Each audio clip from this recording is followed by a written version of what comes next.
Welcome to the wonderfully complicated world of Victorian fashion, where women didn't just wear dresses, they wore structures. These garments weren't just outfits, they were feats of engineering and hidden beneath all the lace layers, and style was a daily challenge. Most of us would never imagine how to manage the most basic personal routines in a dress that could take up more space than a dinner table. Picture this. You're wrapped in yards of fabric tightly laced into a corset that squeezes your waist and restricts your breathing. You're walking through hallways with skirts that stretch nearly 6 feet wide. Every step is carefully calculated. Sitting requires a strategic plan, and through it all, you're expected to look effortlessly graceful.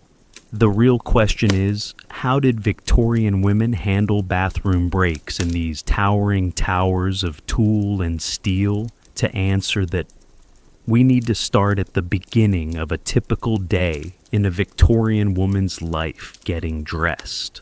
It wasn't just a matter of slipping on a gown. It was the first layer, a thin linen shift. This was worn next to the skin and acted like a protective barrier, keeping the more expensive outer garments clean. It was practical and essential as washing. Delicate fabrics was a major undertaking and not done frequently. Next came the corset, the defining piece of Victorian fashion, tightly laced and reinforced with stays. It shaped the torso and dramatically narrowed the waist. Some women wore them so regularly and so tightly that their rib cages adapted to the pressure, breathing deeply. Not really an option, then came layer after layer of petticoats. These weren't just for warmth or modesty. They helped build volume, turning the dress into a bell-like shape. Some women wore 5, 6, even 7 layers. Each one added bulk and made moving around that much more of a challenge. But the crown jewel of this entire setup was the crinoline. The crinoline was a kind of structure, an actual frame made of steel hoops connected by fabric tapes worn under the dress to hold it out in that iconic circular shape. At its largest, a crinoline could span up to 6 feet in diameter. Imagine trying to walk through a doorway with that, let alone fit into a chair. These structures were so expansive that some furniture had to be redesigned. Just to accommodate them, chairs with no arms, specially widened benches, and extra space at dining tables all came into use just to allow women to sit down without collapsing their fashion. Now imagine wearing all of this day in and day out and trying to deal with regular tasks like using the bathroom. The sheer volume and weight of the garments meant that even simple actions required careful strategy and physical coordination. Victorian women weren't just dressed to impress. They were navigating a constant logistical maze, turning basic needs into complex routines, carried out with patience, grace, and astonishing cleverness. And this is just the beginning of the story. Victorian women didn't just wear fashion, they inhabited it. Their clothing was so structured and layered that it transformed their entire approach to everyday life, especially when it came to personal care and hygiene.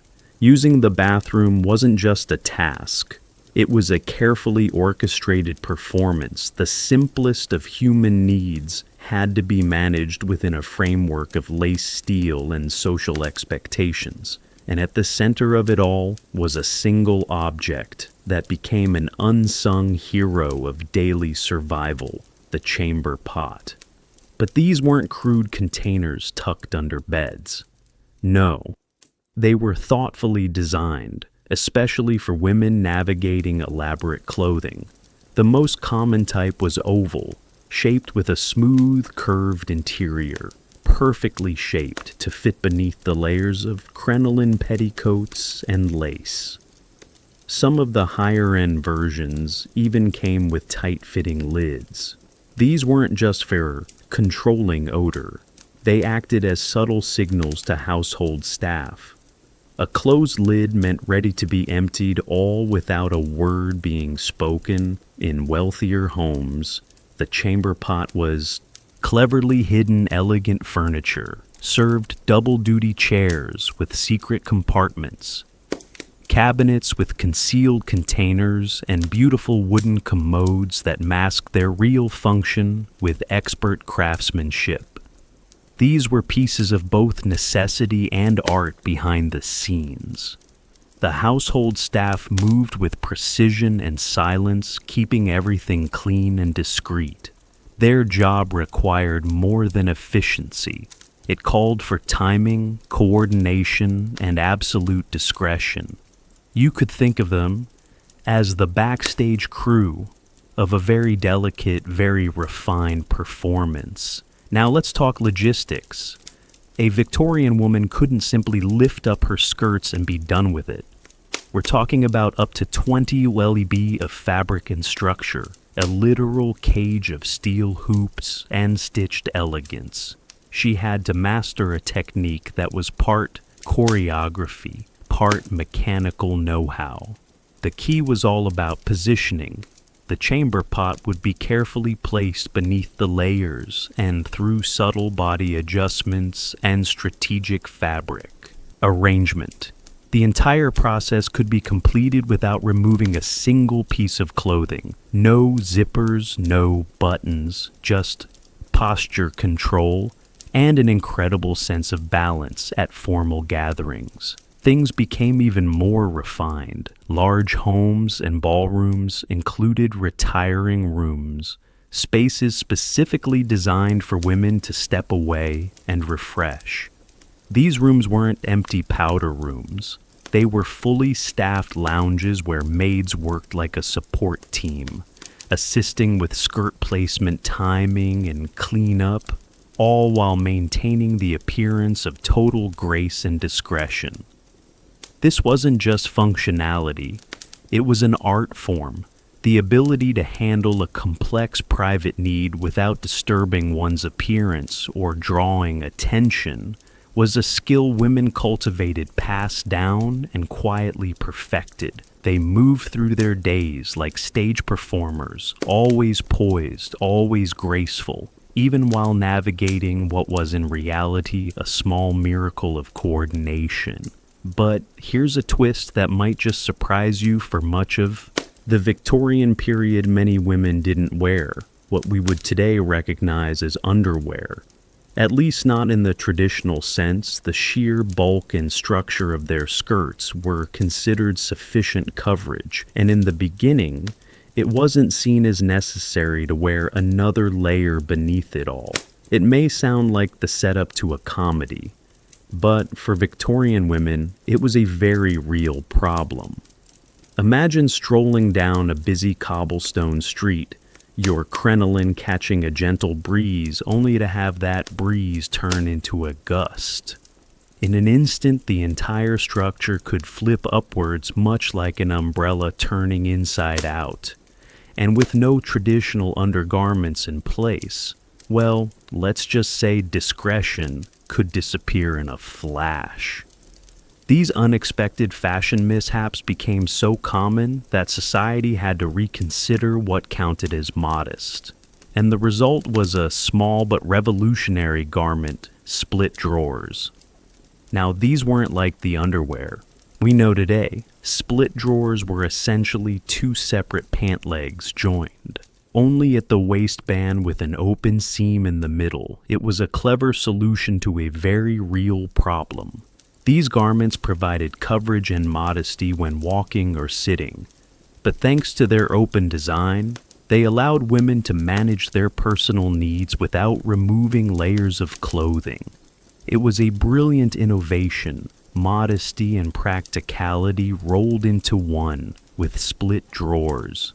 Victorian women could retain their layered elegance while navigating the complex routine of using a chamber pot, all with less effort and more confidence, the design caught on quickly, especially among the upper class and those attending formal events where bathroom logistics were even more delicate. But this was only one of many adaptations that helped women maintain composure amid layers of fabric, tight corsetry, and public expectation. Managing everyday life in Victorian clothing took more than grace. It took careful planning, silent communication, and an understanding of one's wardrobe on a near architectural level.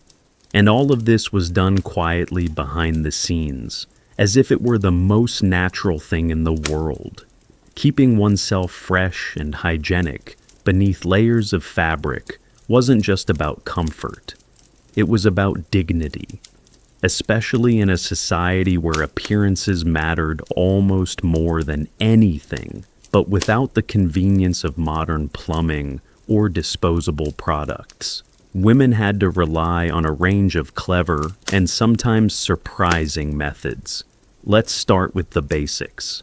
Toilet paper, as we know it, simply wasn't widely available for most of the Victorian era. Instead, people used whatever was practical and nearby for working-class families. This might have meant pages torn from newspapers, catalogues, or recycled paper in rural areas. Natural materials like soft leaves or cloth rags did the job in wealthier households. However, the approach was a bit more refined. Soft linen cloths cut into small squares were the preferred solution. These reusable cloths were washed carefully along with the household laundry. They offered a more comfortable and luxurious option and were considered a mark of gentility. Yet another reminder of how deeply class-shaped even the most personal routines, and speaking of laundry, this was no small task. Victorian dresses were grand layered and often made of delicate materials that couldn't be washed frequently. Instead, the outer garments were maintained with brushing, airing, and powders to absorb oils and prevent odor. It was the inner layers like linen shifts, chemise, and those clever split drawers that bore the brunt of everyday wear. These were washed more regularly, serving as a protective shield for the intricate and costly dresses worn on top. But what about during men ration Victorian women face this monthly challenge without modern sanitary products and within the confines of steel frames, corsets, and layers of fabric? Their solution, a homemade cloth system often referred to as a belt and pad arrangement. A soft belt worn around the waist held absorbent material in place, usually made from flannel cotton or other soft fabrics available at home. Some women even used natural fillers like moss or wool. Changing these materials required privacy, timing, and expertise.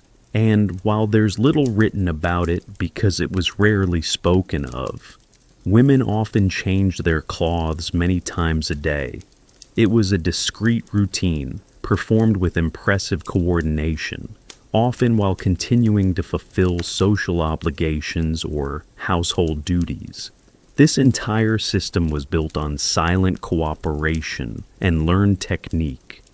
Mothers taught daughters, ladies' maids offered assistance, and entire homes were structured to accommodate these private needs without disturbing the surface calm of polite society. And still Victorian women carried themselves with elegance and poise, navigating these hidden complexities with a quiet strength that was nothing short of extraordinary.